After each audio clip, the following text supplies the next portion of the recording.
नमस्कार प्रिय भक्तगण, मैं आपको सुनाने जा रही हूँ मार्गशीर्ष गुरुवार की कथा, जिसको हम अगहन गुरुवार भी कहते हैं। आप सभी भक्तगण इस कथा को बड़े ही श्रद्धा भाव और प्रेम पूर्वक सुने। बोलिए माता लक्ष्मी की जय। माता लक्ष्मी के अनेक रूप तथा नाम हैं। भूतल में वे छाया, शक्ति, तृष्णा, शांति, जाति, लज्जा, श्रद्धा, कांति, वृत्ति, स्मृति, दया, तुष्टि, माता अधिष्ठात्री एवं लक्ष्मी के रूप में स्थित है।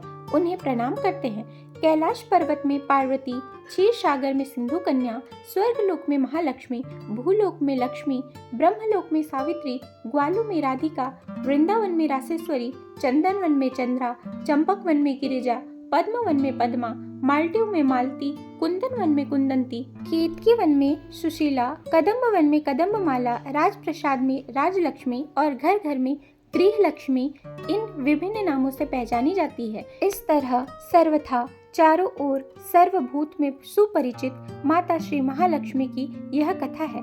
अब हम माता लक्ष्मी की कथा प्रारंभ करते हैं। भारतवर्ष के सौराष्ट्र देश में द्वापर युग की यह कहानी हुई है।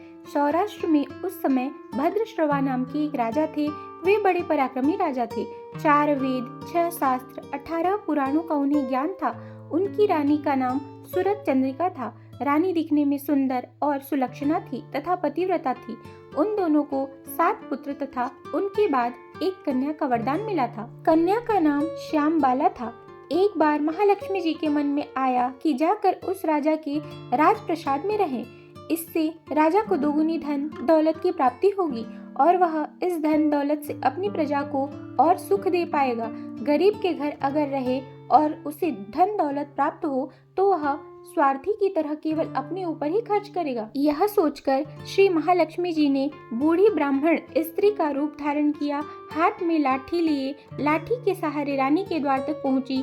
यद्यपि उन्होंने बूढ़ी औरत का रूप धारण किया था, पर उनके चेहरे पर देवी का तेज था। उन्हें देखते ही एक दासी सामने आई। उसने इनका नाम, धाम, काम, धर्म पूछ डाला। वृद्ध ब्राह्मण का रूप धारित माता लक्ष्मी ने कहा, बालिके, मेरा नाम कमला है। मेरे पति का नाम भुवनेश है। हम द्वारिका में रहते हैं। तुम्हारी रानी पिछले जन्म में एक वैश्य की पत्नी थी।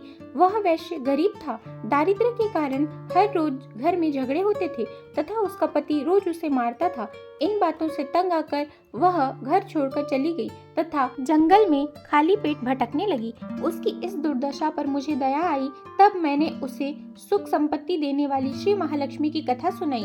मेरे कहने पर उसने श्री महालक्ष्मी का व्रत किया। श्री महालक्ष्मी प्रसन्न हुई। उसकी गरीबी दूर हुई। उसका घर संसार दौलत संपत्ति से भर गया। बाद में पति पत्नी दोनों परलोक सिधारे। लक्ष्मी व्रत करने के कारण वे लक्ष्मी लोक में रहे। उन्होंने जितने साल महालक्ष्मी का व्रत किया उतने हजारों साल उन्हें सुख भोग मिला। इस जन्म में उसका जन्म एक राजघराने में हुआ है, परंतु वह श्री महालक्ष्मी का व्रत करना भूल गई है। उसे यह याद दिलाने मैं यहाँ आई हूँ। बुढ़िया की बातें सुनकर दासी ने उन्हें प्रणाम किया तथा श्री महालक्ष्मी का व्रत किस तरह से किया जाए इस बारे में पूछा। बुढ़िया रूप धारण किए श्री महालक्ष्मी माता ने दासी को पूजा की विधि तथा महिमा बताई। उसके बाद वह दासी माता को प्रणाम कर रानी को बताने अंदर चली गई। राज वैभव में रहते हुए रानी को अपने ऐश्वर्य का बहुत घमंड हुआ था। संपत्ति तथा अधिकार की वजह से वह उन्मत्त हो गई थी। दासी द्वारा बताई गई बुढ़िया की बातें सुनकर वह आग बबूला होकर राजद्वार पर आकर बुढ़िया रूपी श्री महालक्ष्मी पर बरस पड़ी। उसे यह मालूम नहीं था कि श्री महालक्ष्मी माता बुढ़िया का रूप धारण करके उसके द्वार तक आई हुई है, परंतु रानी का इस कदर रुख बर्ताव तथा अपना अनादर देखकर माता ने वहां ठहरना ठीक न समझा। वे वहां से चल पड़ी। राह में उन्हें राजकुमारी श्यामबाला मिली। उन्होंने श्यामबाला को सारी बात बताई। श्यामबाला ने अपनी ओर से श्री महालक्ष्मी माता से क्षमा मांगी। माता को उस पर दया आई। उन्होंने श्यामबाला को श्री महालक्ष्मी व्रत के बारे में बताया। उस दिन अघन मार्गशीर्ष माह का पहला गुरुवार था। श्यामबाला ने परम श्रद्धा से श्री महालक्ष्मी का व्रत रखा। फल स्वरूप राजा सिद्धेश्वर के सुपुत्र मालाधर से उसका विवाह हुआ। वह धन दौलत ऐश्वर्य वैभव से मालामाल हो गई। पति के साथ ससुराल में आनंद से दिन बिताने लगी। इधर श्री महालक्ष्मी का रानी पर प्रकोप हुआ। फल स्वरूप राजा भद्रश्रवा का राज्य एवं राज कारोबार नष्ट हो गया। यहाँ तक कि खाने के भी लाले पड़ गए। ऐसी हालात में एक दिन रानी ने राजा से निवेदन किया, हमारा दामाद इतना बड़ा राजा है, धनवान है, ऐश्वर्यशाली है, क्यों न उसके पास जाएं, अपना हाल उसे बताएं, वह जरूर हमारी मदद करेगा। इस बात पर राजा भद्रश्रवा दामाद के पास रवाना हुए। राज्य में पहुंचकर एक तालाब के किनारे थोड़ी देर विश्राम लेने के लिए ठहरे। तालाब से पानी लेते आने जाने वाली दासियों ने उन्हें देखा। उन्होंने विनम्रता से उनकी पूछताछ की। तब उन्हें यह मालूम हुआ कि ये रानी श्यामबाला के पिता हैं। तो दौड़ते हुए जाकर उन्होंने रानी को सारी बातें बता दी। रानी ने दासी के हाथ राज परिधान भेजकर बड़े ठाट से उनका स्वागत किया, आदर सत्कार किया, खान पान करवाया। जब वे लौटने लगे तो उन्हें सोने की मोहरों से भरे घड़ा दिया। राजा भद्रश्रवा जब वापस लौटे तो उन्हें देखकर रानी सूरज चंद्रिका खुश हुई। उन्होंने सोने की मोहरों से भरे घड़े का मुंह खोला। तब हाय भगवान ऐसा कहा, घड़े में धन के बदले कोयले मिले। यह सब श्री महालक्ष्मी के प्रकोप से हुआ। इस प्रकार दुर्दशा में और कई दिन बीत गए। इस प्रकार रानी स्वयं अपनी कन्या के पास गई। वह दिन अघन माह का अंतिम गुरुवार था। श्यामबाला ने श्री महालक्ष्मी का व्रत किया, पूजा की, अपनी माता से भी व्रत करवाया। इसके बाद रानी अपने घर आई। श्री महालक्ष्मी का व्रत रखने पर उसे फिर से अपना राजपाट, धन दौलत, ऐश्वर्य प्राप्त हुआ।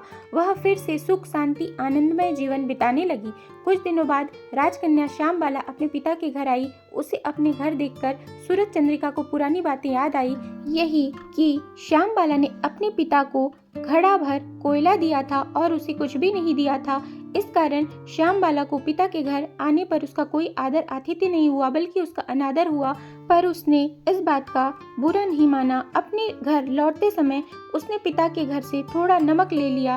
अपने घर लौटने पर उसके पति ने पूछा, अपने मायके से क्या लाई हो? इस पर उसने जवाब दिया, वहाँ का सार लाई हूँ। पति ने पूछा, इसका मतलब क्या हुआ? श्यामबाला ने कहा, थोड़ा धीरज रखें, सब मालूम हो जाएगा।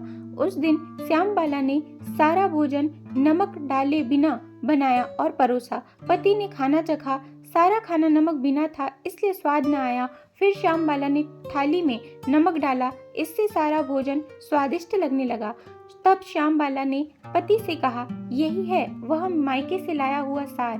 पति को उसकी बात सही लगी। फिर वह दोनों हंसी मजाक करते हुए भोजन करने लगे। कहा गया है कि इस तरह जो कोई श्रद्धा भाव से श्री महालक्ष्मी की पूजा करे, उसे माता की कृपा अवश्य प्राप्त होती है। सुख, संपत्ति, शांति प्राप्त होती है, सभी मनोकामनाएं पूर्ण हो जाती है। परंतु यह सब प्राप्त होने पर माता की पूजा को भूलना नहीं चाहिए। हर गुरुवार को व्रत पाठ अवश्य करना चाहिए। इस तरह श्री महालक्ष्मी की महिमा भक्तों की मनोकामना अवश्य पूरी करती है। इस प्रकार श्री महालक्ष्मी की गुरुवार की कथा संपूर्ण होती है। बोलिए माता लक्ष्मी की जय।